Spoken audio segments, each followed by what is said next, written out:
through all at the same time, and you don't get the outside of it overcooked and the inside of it cooked. Where if you start cooking it when it's very chilled in the middle, the bone takes a long time to retain the heat. And so now I'm going to do the bouillon. I have some water there. I have an onion. I'm going to stud it with some cloves. Later on, when we're finished cooking it, on the next video we will show you how to glaze it when it's totally cooked. Don't be afraid of putting in a little extra cloves.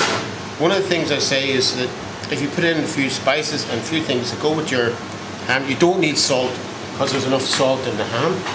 But put in other little flavourings. We're putting the onion, studded with cloves. Put that in, that will cook away.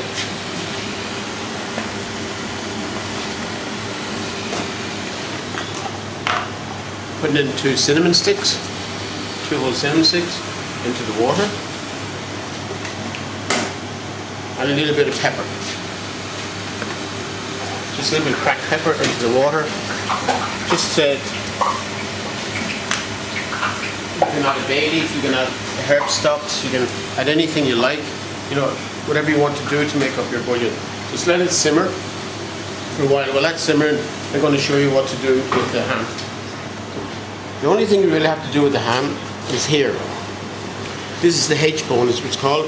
This is the joint of the hip. If you're getting a hip replacement, this is what you're getting. Right, but they would go right down to there. So basically, it's what you need to do is just mark it there.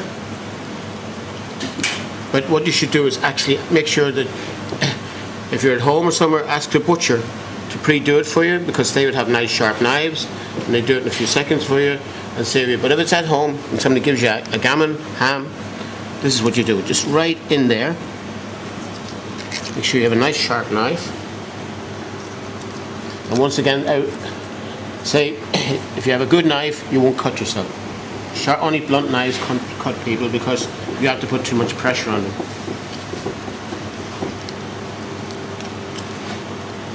And what happens is this takes you all the way down to the joint of nearly out to the edge of the ham.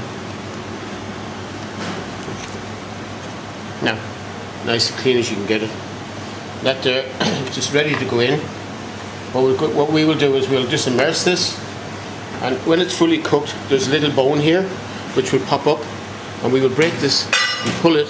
If it comes away easy, the ham is cooked. If it doesn't come away, leave it in there until it keeps cooking. That's just your sign that your ham is cooked. Okay, we'll talk to you. Just put this in now. Nice and easy. Careful you don't. And have enough liquid to immerse the whole ham. Leave it there 20 minutes to the pound and 20 minutes for the bone. So depending on your weight, this is a 13-pound ham, so that's 260 minutes plus 20 minutes is 280 minutes. So we'll see it in 280 minutes time. Talk to you then. Okay, as I said to you, this is the bone. Just twist it, pull it, fully cooked. Once that slips out there, the ham is nice and solid. And here we go. Just all the different. I'm going to take off the skin, will just peel off nice and gently. Or if you want to take it all the way back to the meat itself, you can use a knife. But just if you're going to honey roast it like we are, you want to leave some of the fat on, just take off the skin by peeling it back. If you want to get the fat really firm, leave it in the fridge for a couple of hours and get it really hard. And the reason we're going to leave the fat on is we're going to mark it, score it, put some cloves in it, put some sugar on it, some honey, and most of all, what we're going to put on it first after we mark it is put some mustard on it. And the mustard will attract the sugar to stick to the fat. You must put something on the fat or dust it with corn flour. You must put on something that will help get the sugar to stick to the fat. Otherwise, when you bake it in the oven, it will just run off. Okay, come back to me in a minute when I get this ready.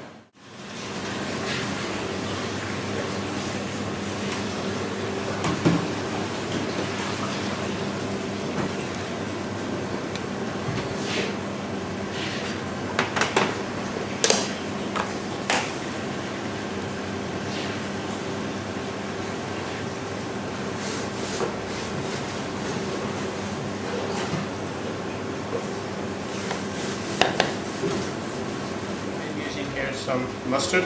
This is Dijon mustard. Some people like an English mustard, a really hot one. I like a nice medium mustard. You can use French mustard or any of the grain mustards, any mustard you feel that you're comfortable with yourself.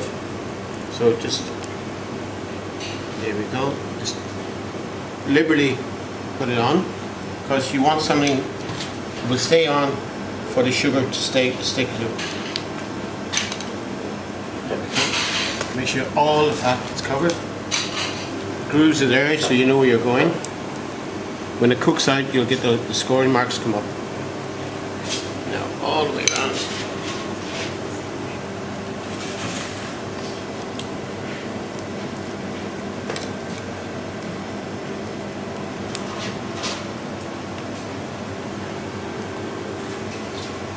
Here we go.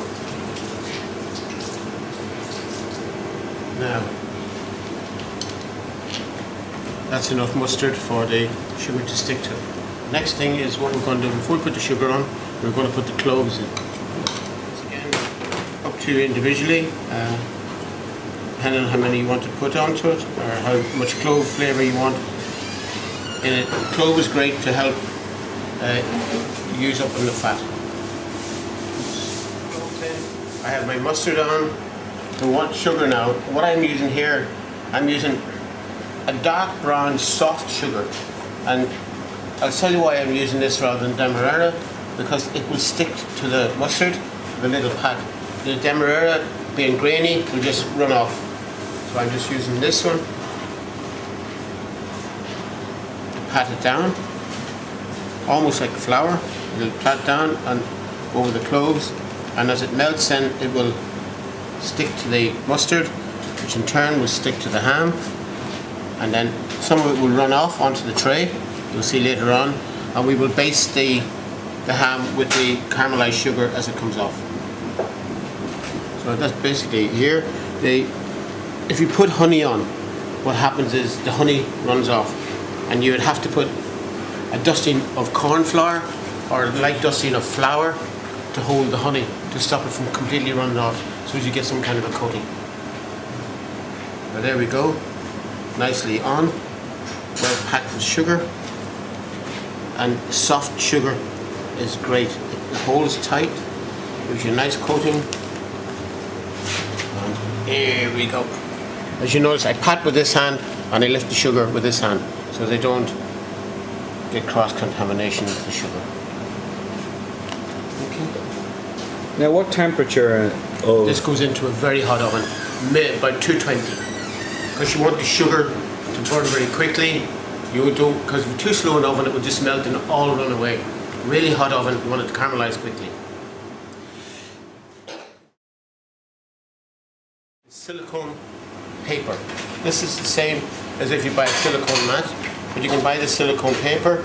I know we're doing this all over the world, but here in Dublin we use McDonald's at Queen Street, which is the home of Dick Knives. And so any good knife company, if you go to them, they'll get you this. It's actually washable paper, easy to fold, put it away in your drawer when you're finished with it. And when all the sugar comes off here, it means that your tray is not burnt. You don't have to be scraping it, just wash it off on the paper. This is absolutely perfect for one of the most fabulous things I've ever found, silicone paper. Great.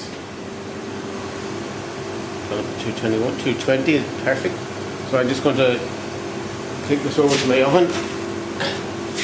Just a quick entrance into the oven. No hanging about. This is a convection oven, so I would actually lose heat. As you see, it drops, but now it'll come straight back up again.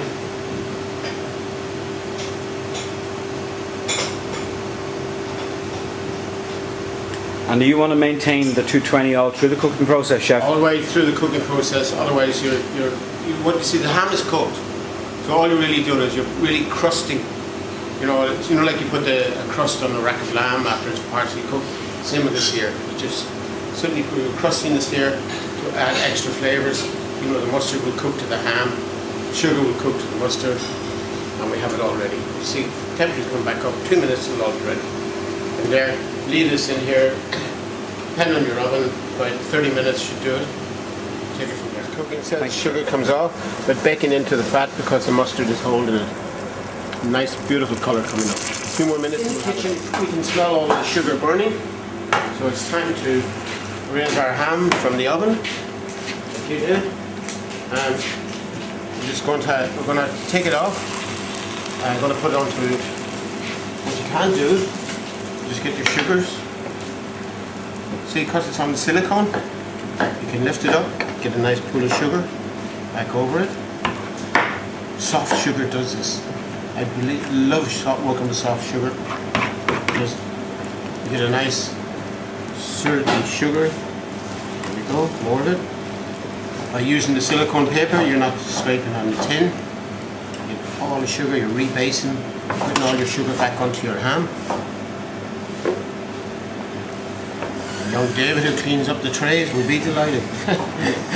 Alright, so there we go. Nicely done. Just going to leave that rest. And in a few minutes I'm going to cut a few slices and show you the outcome of a lovely sugar-baked mustard ham.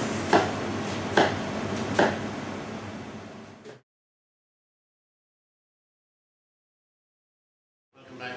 Now, as you see, we have a lovely baked ham. And all the sugars are nicely crusted on it. This you can take in, serve it at your table as a baked ham and so on, or with your turkey, whatever you'd like to do.